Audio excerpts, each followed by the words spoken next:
Thank you, Mr. Marino. We will now go to the gentleman from Texas, Mr. Gohmert, for his questions.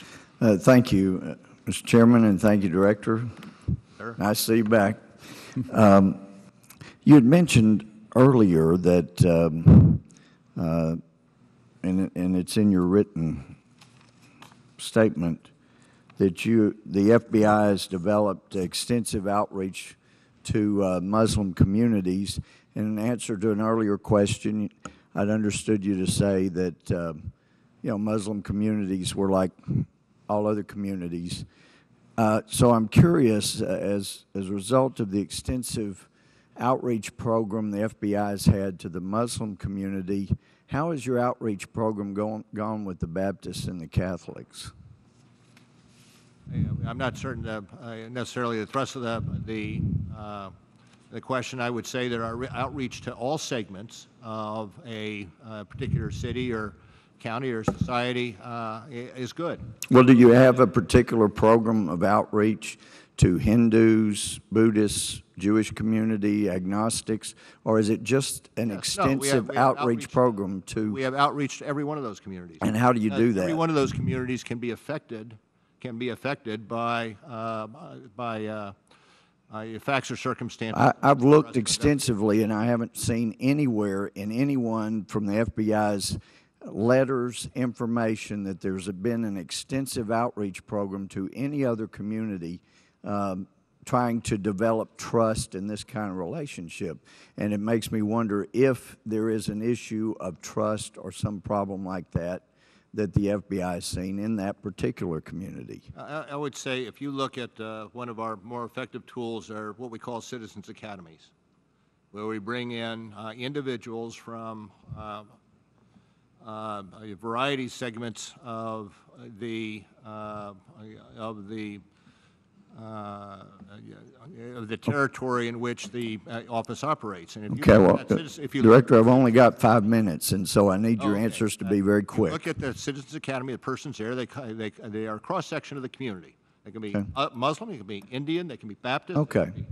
But no specific programs to any of those.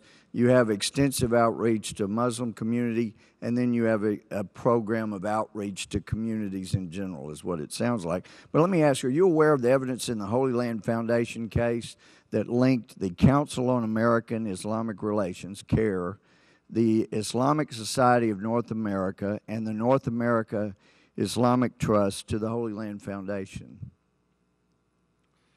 I'm not going to speak to specific information in a particular case. I would tell you, on the other hand, that we do not have. Are you aware of the case, we Director? Do not have any formal relationship with CARE because of concerns.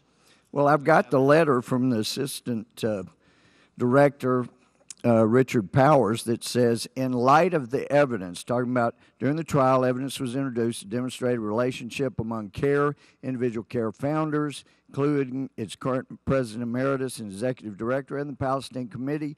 Evidence was also introduced to demonstrate a relationship between the Palestine Committee and Hamas, which was designated as a terrorist organization in 1995. In light of that evidence, he says, the FBI suspended all formal contacts between CARE and FBI. Well, now, it's my understanding, and I've got documentation, and I hope you've seen this kind of documentation before. It's public record. And also, the memo order from the judge is turning down a request that the unindicted co-conspirators be eliminated from the list. And he says the FBI's information is clear. There is a tie here, and I'm not going to grant the deletion of these particular parties as unindicted co-conspirators. So I'm a little surprised that you're reluctant to discuss something that's already been set out as an order, that's already been in a letter saying we cut ties in light of the evidence at this trial. I'm just surprised it took the evidence that the FBI had being introduced at the trial in order to sever the relationships with CARE that it had, that showed, going back to 1993 meeting in Philadelphia, was tied to a terrorist organization. So I welcome your comments about that. Well, as I told you before, we have no formal relationship with CARE because of concerns with regard to the national leadership. All right, and are you familiar with the evidence from the Holy Land Foundation trial that showed that the founders of CARE, Omar Ahmad and Nihad Awad, attended a Hamas meeting in Philadelphia in '93? I'm generally familiar with that case, sir. All right, well, thank you. I see my time's run out. One last question, though. Are you going to miss having to come testify at these committees? That's the one question I'll give a no comment to. Thank you. Thank you, Mr. Gohmert.